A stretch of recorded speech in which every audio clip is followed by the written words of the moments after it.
Welcome to part 4 of our series on the language and culture of Hungary. Hi, my name is Peter Nemes, and this session will cover some important details of Hungary's economy. As always, we will focus on the basics, so let's get started.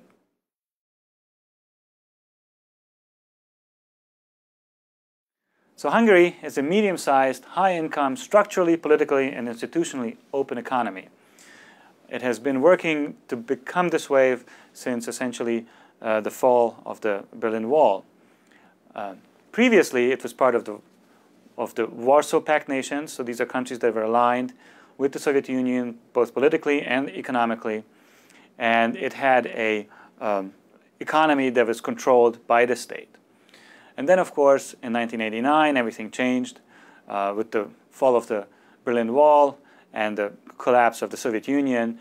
Hungary was one of the first countries to achieve political freedom in that region. With political freedom, of course, came a slow and painful restructuring of its economy. The foreign direct investment numbers picked up really around the year 2004, and it was a slow process that involved privatization, that involved the complete rehaul of the country's economy. So this transition period, the first decade or so, was not easy, but then slowly and surely foreign investment picked up, and there are some good signs in the Hungarian economy. Of course, 2008, which was the year of the worldwide economic crisis, had a very hard impact on Hungary. Foreign investment dropped, and the IMF had to intervene with a fairly big amount of rescue package in order to keep Hungary afloat. Hungary is a member of the European Union, which has, of course, a great effect on its economy. It is also a member of major economic and trade organizations, like the Organization for Economic Cooperation and Development, the OECD, and the WTO, the World Trade Organization. Now, as a member of the European Union, Hungary has access to its labor markets and to its market in general. It is, however, not part of the Eurozone. So not all European Union members, even full members, are part of the Eurozone. So the currency is not the euro. We have our own, Hungary has its own currency, the forint. I will show you that a little bit later. That means that there are certain barriers, if you wish, in trade. Overall, the flow of labor and trade is completely open, but the currency, of course, can affect, currency exchange rates can affect that process if there's not one currency. So let's see a couple of numbers, basic economic indicators. These are from last year or from 2013. The GDP is 241 billion, which again is fairly typical for a country of this size and this part of Europe. It ranks 44th overall in the world. Government debt, however, is very high, and managing that debt is one of the biggest issues of any governing body in Hungary. Currently, it's almost 80%. For income equality, the so-called Gini coefficient, Hungary is ranked 43rd, which is, of course, it could do better, but it's fairly typical, again, for a country of this size and in this part of Hungary.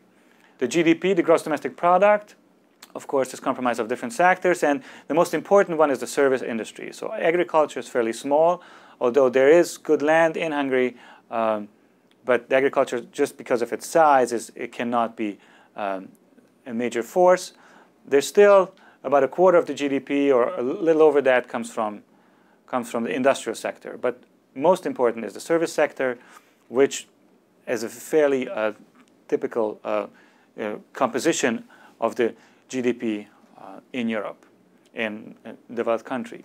Tax rates are fairly low, except for the value-added tax, which is the highest in Europe, around 27%. But income tax is kept at 16%, and the corporate income tax is around 10%.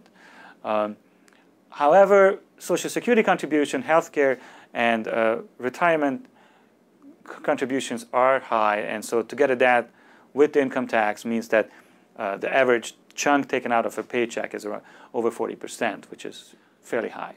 The currency, as I mentioned, is not the euro, it is the forint. So it's the same as it has been for a long time. It is most important for Hungary because it main trading partners come from the European Union is its relationship to the euro. Currently, it's over 300 forints for 1 euro.